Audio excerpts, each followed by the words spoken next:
So in American English, there is a meaning difference between the use of has have got and has have gotten. Had have got usually refers to current possession, while had have gotten means that something has been acquired or that a change of state has occurred. So there are differences. And here we have an example. And we still haven't gotten knobs on the door. That is from the American English conversations. So the had have got usually refers to defining a current possession, while the had have gotten means that something has been acquired or something has a change in state. And in British English, the meaning of current possession is frequently expressed by have got, as in examples above. In contrast, had expresses the current relevance of some state that came into being in the past. This expression is especially common in conversations and use. So in British English, the meaning of current possession is frequently expressed by have got. So in British English, they uses the word have got. So we have here an example. No, but I mean he has had a bad start from the British English conversation. And there are also some verbs which are rarely used with perfect aspect, and this commonly defines the mental or logical states. So in mental states, we have an example. He needs it for something, and but he doubted it. And also in the logical states, again, this represents the transposition of tendencies. So there are verbs which are rare in perfect aspect, like what are the examples have been shown.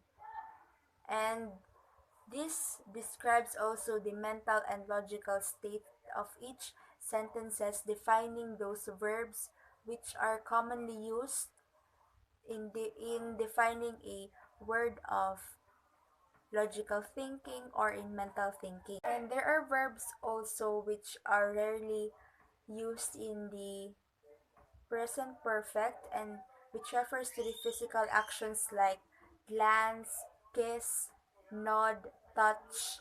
But these verbs refers only to brief understanding, to a brief actions which describes a definition of a very short very short very short actions rather. And also, there are verbs that are common in the past perfect. Like the simple past tense, past perfect verb phrases are especially common in fictions. So these verbs are most commonly used in the middle of a past tense narrative, just like, for example, he hadn't even been jealous of her dead husband.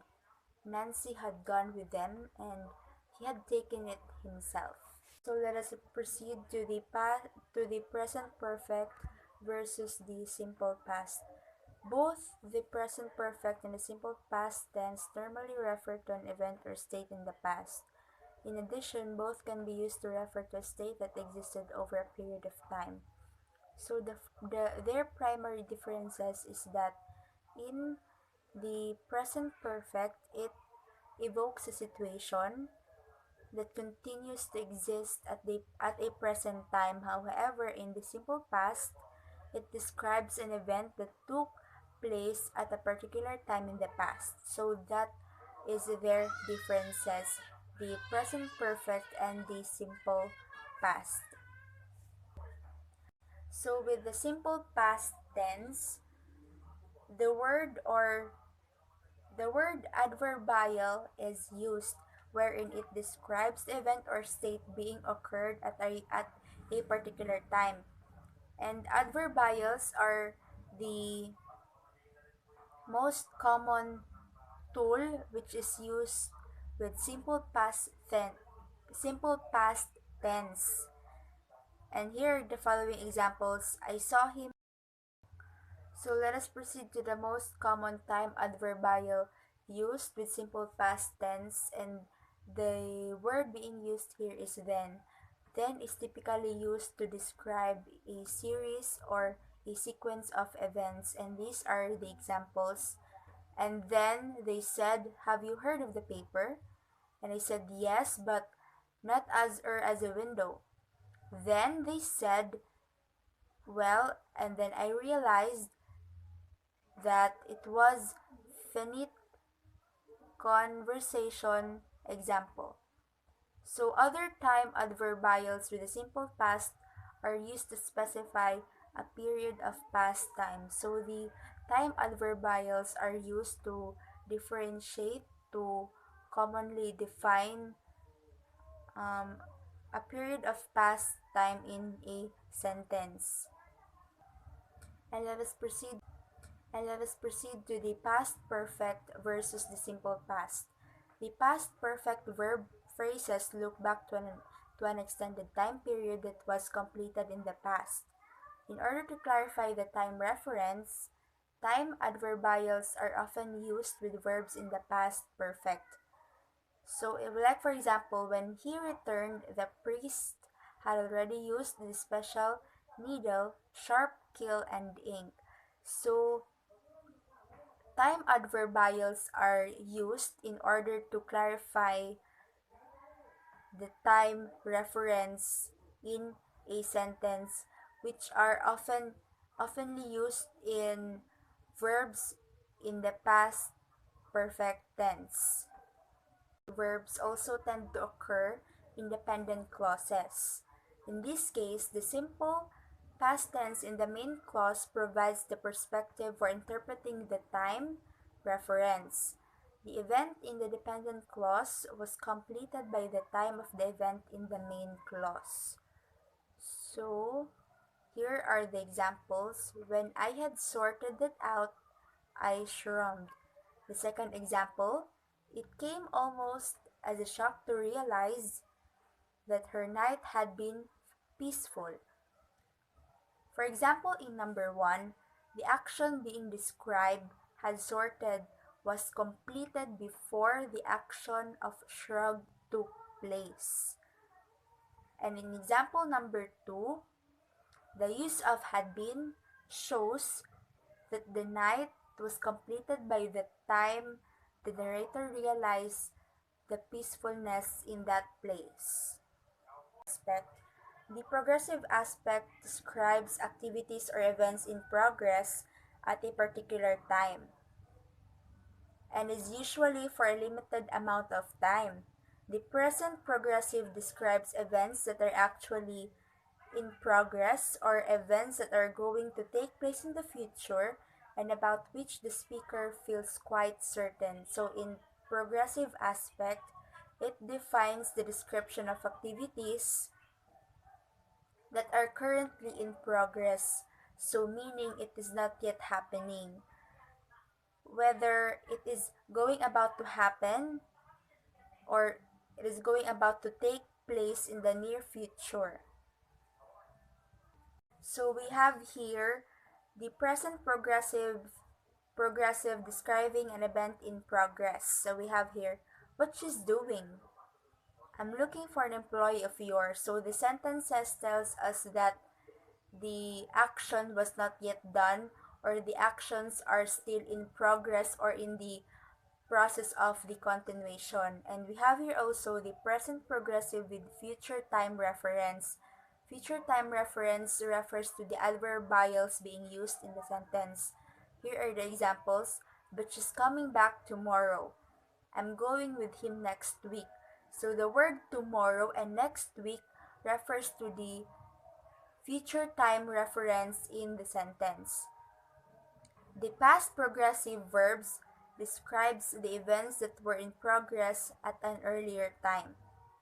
Like for example, I was just coming back from with them, and well, he was saying that he's finding it a bit difficult. Progressive aspect which only occurs with dynamic verbs that describe such activities. And however, the progressive is also used with the verbs that describes a situation or a particular state.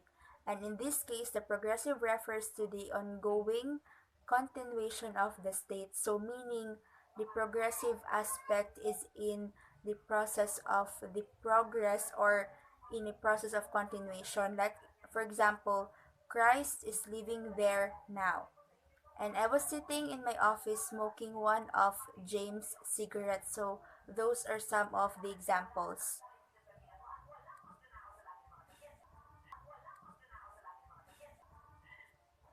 So let us proceed to verbs with the progressive aspect. Progressive aspect is most common in conversations and fiction. In conversation, the most progressive verb phrases are in the present tense, while past progressive verbs are preferred in fiction. So the most progressive verb phrases are found in the sentences with the present tense, while the progressive verb are most preferably found in fiction. There are two notable exceptions to this general trend. However, the past tense forms was we're saying and was we're thinking are more common in both registers. So the next the following list of the verbs which is associated with the progressive aspect which occurs in some particular time. So we have here the verbs occurring over 80% of the time in progressive aspect, and this includes the activity and physical verbs rather, which is bleed, chase, shop, and starve. And we have also communication verbs like chat, joke, kid, and moan. And we have also verbs occurring over 80% of the time, progressive aspect. We have activity verbs like dance, drip, march, pound, rain, stream, sweat. And we have communication verbs like scream, talk, shout, and so on. Or less than 2% of the time in the progressive aspect.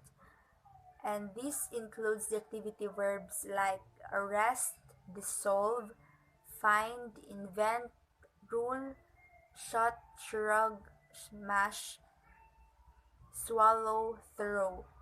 And communication verbs are as follows: accuse, communicate, disclose, exclaim, label, reply, and the mental attitude verbs, which includes agree, appreciate, believe, conclude, desire, know, like, and want.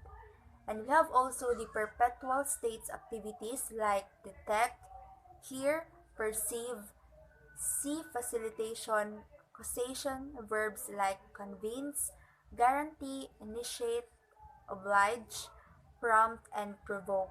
So the verbs being mentioned are commonly used in sentences in past, present tense, and the occurring situation in a present time. The verbs often extends over a substantial period of time. In contrast, the verbs that rarely occur in the progressive usually refer to an action that happens very quickly or a temporary state of short duration. And some mental verbs that occur with human agents fits the category of a process that extends over time. Stative verbs also can refer to situations that extend over time, so they frequently occur in the progressive. When used in the progressive, they imply that the state extends over time, but it is not a permanent state. So we have here the major points of grammar bite B aspect. There are two aspects in English, namely the perfect and progressive aspect. And each aspect can be combined with present and past tense, so meaning the two aspects can be used in the combination of the present and past tense. The present perfect, the perfect aspect points back to an earlier time and usually signals that the circumstance or its result continued up to a given time. And however, the perfect aspect is most common in fiction and news. So, where we can see the perfect aspects are in fiction and in some news. British English newspaper writing uses perfect aspect much more than American English newspapers do, because the British paper writing uses perfect aspect much more than American English newspapers do.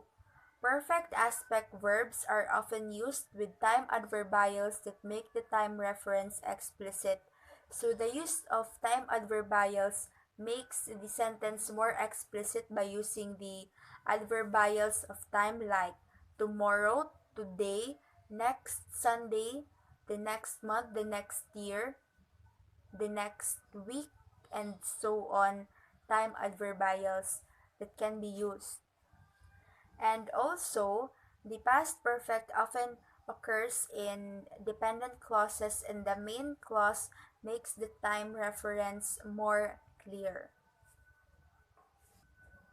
So the progressive aspect is much more commonly used in conversations rather than in writing.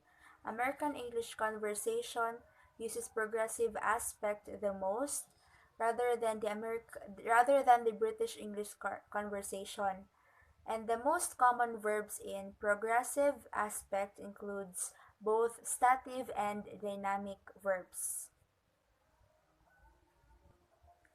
So that ends my report. I hope you learned something from this